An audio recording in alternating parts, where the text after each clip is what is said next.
హ్రీంకారాసనగద్భితా నలసికాం సౌహ క్లీం కళాం బిభ్రతీం సౌవర్ణాంబరధారిణీం వరసుధాధౌతాం త్రినేత్రోజ్వలాం వందే పుస్తకపాశమంకుశధరాం స్రగ్భూషితాముజ్వలాం త్వాం గౌరీం త్రిపురాం పరాత్పరకళాం శ్రీచక్ర సంచారిణీం. ఇది అమ్మవారి లలితమ్మ వారి యొక్క ధ్యాన శ్లోకం.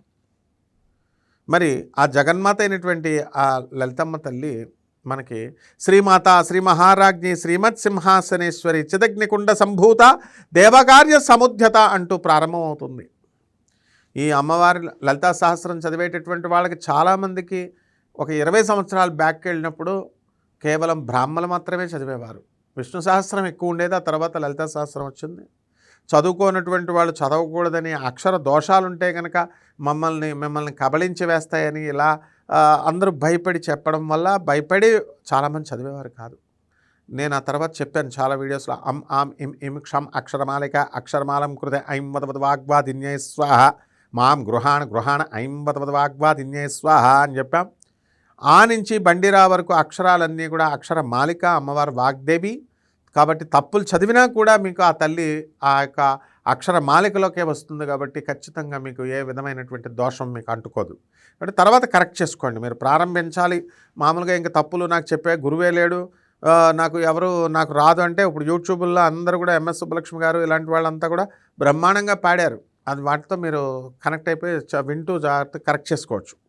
ఇకపోతే ఈ యొక్క లలితా సహస్రనామాలు చదివినప్పుడు చక్కగా పసుపు చీర కట్టుకోండి. అమ్మవారికి అదే చీర మడి చీర కింద పెట్టుకోండి. ఆ చదివినప్పుడు చక్కగా ఈ అర్థాలన్నీ కూడా మనకి పాయసాన్న ప్రియ త్వక్స్థా పశులోక భయంకరి అన్నారు. పాయసాన్ని నివేదనం కింద పెట్టమన్నారు. అంటే రోజు చదివినప్పుడల్లా పాయసం ఎవరు పెట్టలేరు. నేను చెప్పినా కూడా పాయసం రోజు పెట్టండి అమ్మన్నా పెట్టలేరు. ఎప్పుడైనా విశేషించి పౌర్ణమి రోజున పులిహార పాయసాన్నం. కదంబ వనవాసిని అన్నం, కదంబ పుష్పాలు పెట్టండి అన్నారు. దొరకవు, అవి బ్యాడ్మింటన్ బాల్స్లా ఉంటాయి. ఎప్పుడైనా విశేషమైనటువంటి రోజున పెట్టండి అని. గుడాన్న ప్రేతమానస బెల్లం ఉడకబెట్టినటువంటి అన్నాన్ని పెట్టండి అని చెప్తోంది శాస్త్రం. కాబట్టి ఈ యొక్క లలితా అమ్మవారు చదివేటప్పుడు ఏ విధమైనటువంటి సందేహాలు పెట్టుకోవద్దు, అందరూ చదవచ్చు. ఇది ఫస్ట్ పాయింట్. సెకండ్ పాయింట్, అన్ని జాతుల వాళ్ళు చదవచ్చు, స్త్రీలు పురుషులు అందరూ చదవచ్చు. ఇది సెకండ్ పాయింట్. మూడవ పాయింట్, ఏమండి గురూపదేశం ఉండాలా అండి లలితా సహస్రనామాలను చదివేటటువంటి వాళ్ళకి అని గురువు లేకుండా చెప్పకూడదు అంటున్నాడు. ఎవడు గురువు ఎవడు శిష్యుడు అని చెప్పారు జగద్గురు ఆదిశంకరాచార్యులు వారు.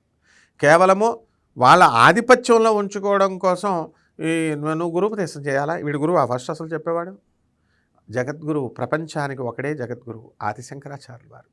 ప్రపంచానికి ఒకడే జగద్గురువు శ్రీకృష్ణ పరమాత్మ. ప్రపంచానికి ఒకడే జగద్గురువు గురుదేవుడైనటువంటి దత్తాత్రేయ స్వాముల వారు.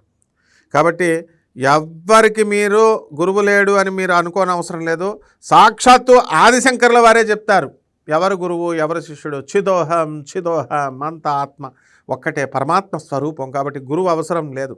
వాళ్ళకి మీరు దక్షిణలు ఇవ్వాలి, వాళ్ళ గ్రిప్లో మీరు ఉండాలి. కాబట్టి ఇవన్నీ కూడా చాలా కాలం నుంచి వస్తున్నటువంటి రుగ్మత. అది గురూపదేశాలు ఇవేమీ అవసరం లేదు. కాబట్టి చక్కగా ఆదిశంకరాచార్యుల వారు ఆ గురు పరంపర లేదు వాళ్ళకి అసలు. ఫస్ట్ ఎవరైతే ఇలా చెప్పేటటువంటి వాళ్ళ గురువుల పేర్లు చెప్పమనండి.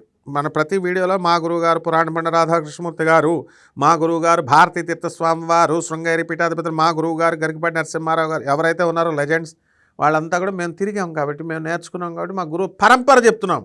ఆనందమూర్తి గారు, ప్రభాత్ రంజన్ సర్కార్ ఆనంద్ మార్గ ఆశ్రమం, మీ గురు పరంపర చెప్పండి. కాబట్టి లేదు వాళ్ళకి. కాబట్టి జగద్గురు ఆదిశంకరాచార్యులు వారు క్లియర్గా చెప్పారు. ఎవరికి దండం పెట్టినా శ్రీకృష్ణ పరమాత్మ భగవద్గీతలో క్లియర్గా చెప్పాడు అది నాకే చెందుతుంది అని. కాబట్టి